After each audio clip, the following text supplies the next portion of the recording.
Welcome to the Slop Farm. Enjoy the video. You'll start by preparing your device so you can change the camera's GPS tag.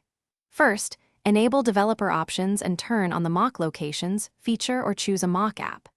Install a trusted fake GPS app and give it precise location permission. This lets the camera read an altered position.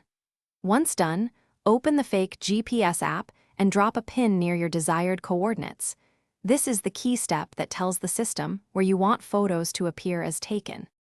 Now set the exact coordinates in the fake GPS app and start broadcasting the new location.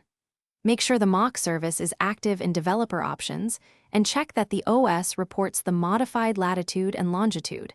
This verifies the system will provide the fake fix to apps. Next, open the camera app and confirm it has location permission. Take a test photo so the camera can embed the altered GPS metadata. You'll want to confirm the EXIF shows the new coordinates before proceeding. Finish by taking several photos and checking EXIF data with a viewer or file manager to confirm the GPS tag changed. If the camera still records the real location, reboot the device, restart the mock GPS app, and re-enable mock locations. Sometimes apps cache the original fix. Make sure no other locations spoofing apps conflict. Once satisfied, stop the mock broadcast and uninstall or disable the mock app to avoid accidental. Thanks for watching. Consider subscribing if we helped you today.